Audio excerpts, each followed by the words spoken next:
का विनाश होगा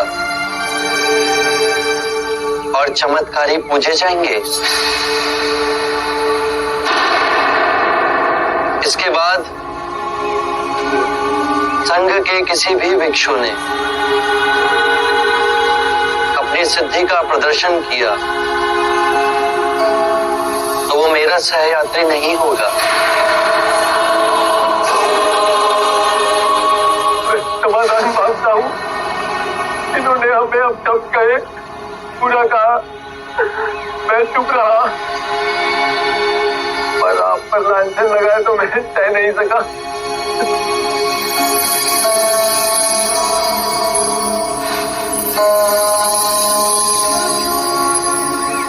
इन्होंने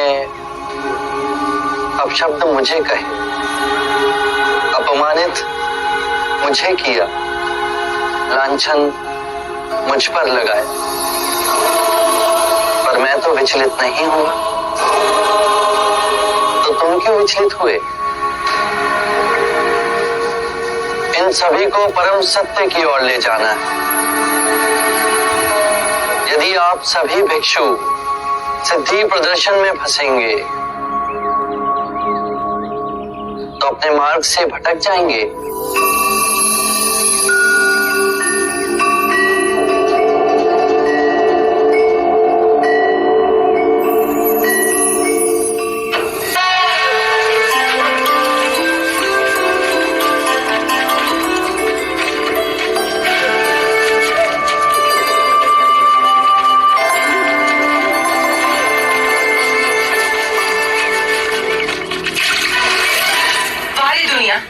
जो आदमी लोगों की बसी बसाई गृहस्थियों को उजाड़ रहा है, लोग उसी की जय जयकार कर रहे हैं।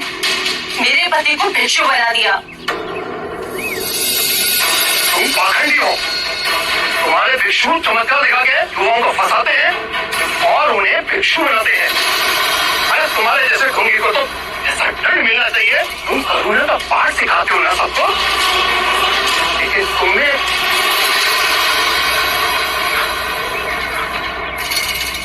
करुणा है। मित्र,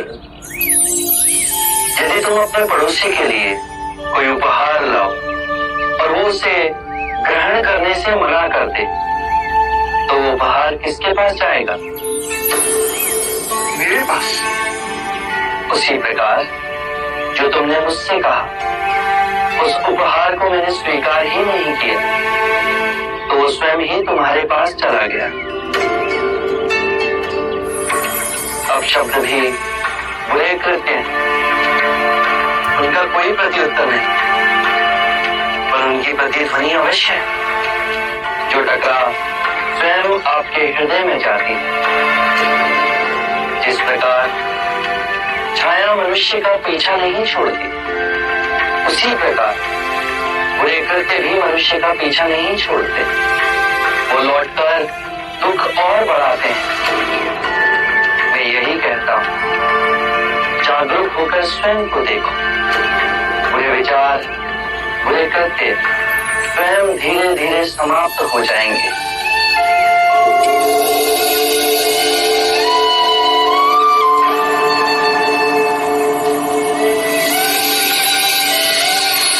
आप महान हैं। आप शब्द का उत्तर आशीर्वाद। आप सच में महान हैं। मुझ में और तुमने कोई अंतर नहीं। मैं जाग गया हूं, तुम भी जाग जाओगे।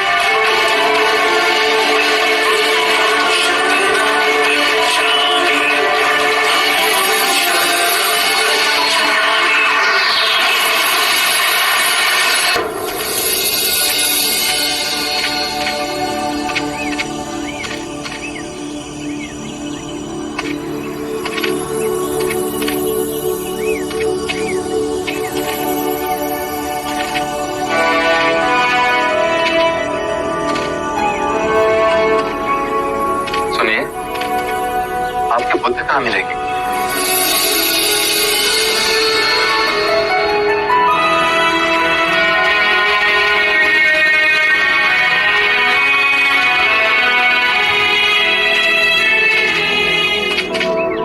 युवराज, युवराज, रात के मैंने बुद्ध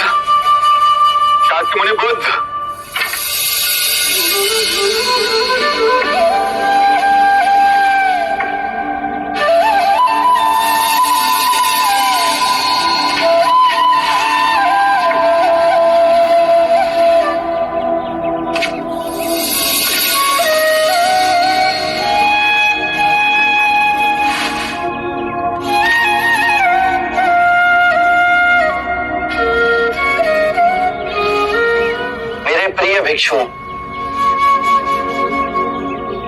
ये मेरे परम मित्र चन्ना है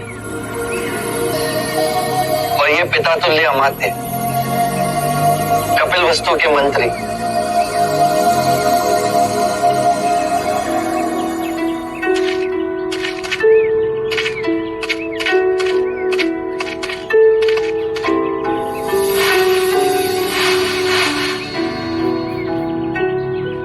सात वर्ष हुए कपिल वस्तु छोड़े आपको। इतने तेजस्वी, इतना ओज, मैंने कभी सोचा भी ना था कि मेरे भाग में ऐसी सुंदर आभा देखने को मिलेगी।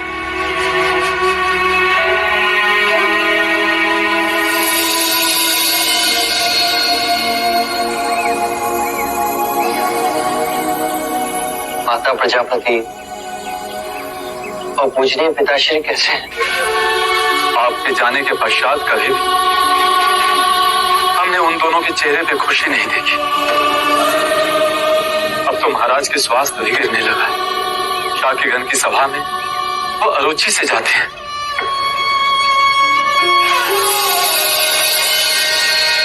ये युवराज राहुल ने आपके लिए भेजा है।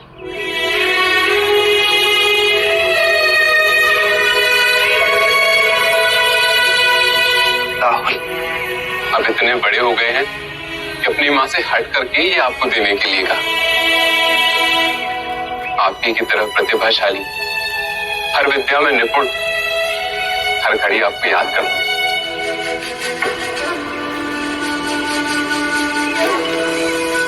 देवी यशोधरा कैसी है?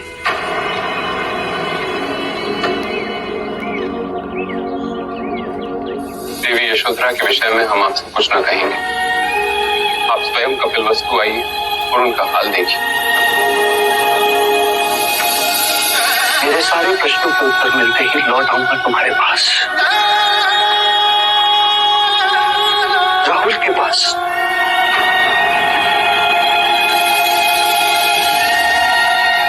जब से आपने मुक्ति का मार्ग खोजा, कपिल वस्तु की सारी प्रजा आपको देखने के लिए आतुर है।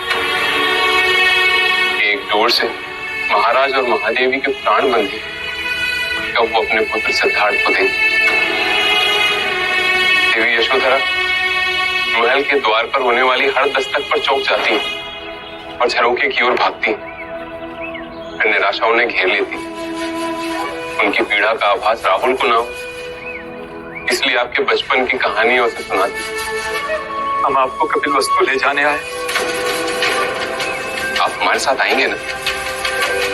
मैंने प्रण लिया है, आपको लिए बिना ना लौट। मैं कपिल वस्तु अवश्य आऊंगा।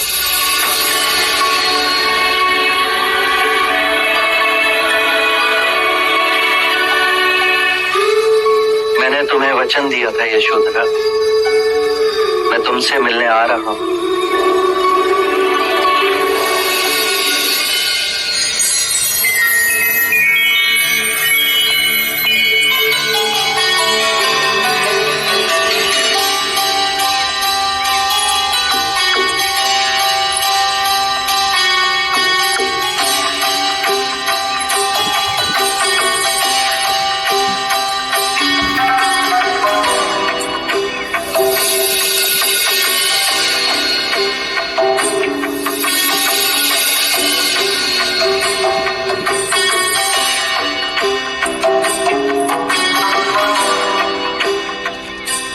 पुत्र जीवक है। जब से तक्षशिला से वापस आया है, आपके दर्शन को व्याकुल है। आपके दर्शन को तो मैं भी आतुर थी। क्या अभ्यास करते हो? इस समय पिताश्री से पंचशील की शिक्षा ले रहा हूँ। क्या मैं बड़ा होकर आपका अनुयायी बन सकता हूँ? अवश्य, क्यों नहीं? पिछले कुछ दिनों से मुझे एक चिंता खाई जा रही कि इस ऊपरी जीवन, इस सौंदर्य और उससे मिली प्रतिभा, क्या इसका कोई मूल्य है? अगर एक दिन ये नहीं रहा तो फिर क्या होगा? धूप भी ढलती है आम्रपाली। इस जीवन में स्थिर कुछ भी नहीं, और यही अस्थिरता हमारे मन में गहरे दुखों को जन्म देती है। वस्तु या धन का मोह ना हो, परंतु अपने सौंदर्य का मोह हमारे मन की गहराइयों में जड़ पकड़कर बैठा है, जो अहंकार को जन्म देता है, उसे पालता है। परंतु ये क्षणिक है। जब तुम ध्यान में जाओगी तो पाओगी जो नश्वर है, तुम उसे पकड़कर बैठी हो, और तुम्हारे दुख धीरे धीरे विलीन होते जाएंगे। ऐसे सुख की अनुभूति होगी जिसे ना कोई काल छीन सकता है, ना ही आयु मिटा सकती है। मैं आपके बताए हुए मार्ग पे चलूंगी। आप मेरे अम्रवन के महल में पधारिए, मैं धन्य हो जाऊं। मैं अवश्य आऊंगा।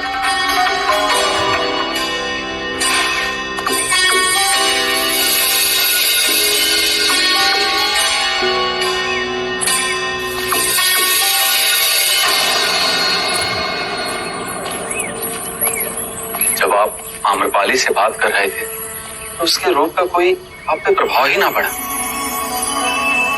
आप में अजर चेतना है, पर किसी भिक्षु के समक्ष ऐसी सुंदर स्त्री आ जाए तो किस प्रकार वो आप साथ संभाव उत्पन्न करे। रूप और कुरूप ये विभाजन हमारे मन ने ही बनाए हैं।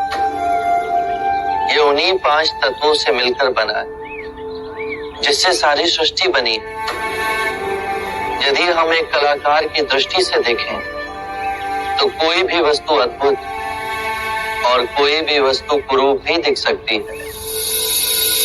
ये बादल, ये हवा, ये सूर्य की किरणें, पतझड़ में सुनहरे वृक्ष और ये बांस का मनोरम वन, सब सुंदर है।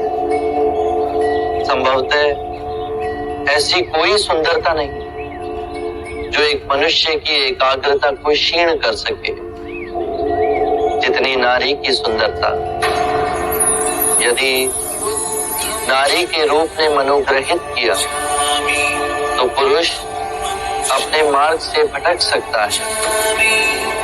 यदि आप अपने चित्त की गहराई में जाकर देखते तो आप जिसे सम्यक दृष्टि से देख रहे हैं वो दोनों कभी आपको अपने मुंह में नहीं बांध सकेंगे। फिर सौंदर्य क्या है बुद्ध? सौंदर्य जो अमिट है, जो कभी दुखों का कारण नहीं बनेगा, वो करुणामयी मुक्त हृदय कभी भी कार्य कारण से बंधा नहीं होता। वो हृदय जिसमें शांति और आनंद का भाव हो, वही परम सत्य है। बस अभ्यास करो, ये द्वार सबके लिए खुले। बस पहला पग आपको स्वयं उठाना है। धन्यवाद आपका। आपकी जिज्ञासा से सौंदर्य ज्ञान हमें मिला।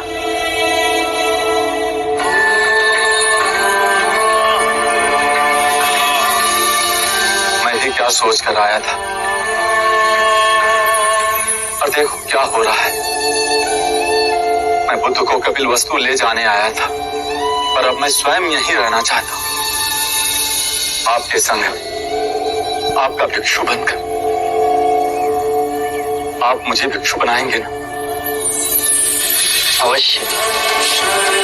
कपिल वस्तु जाने के बाद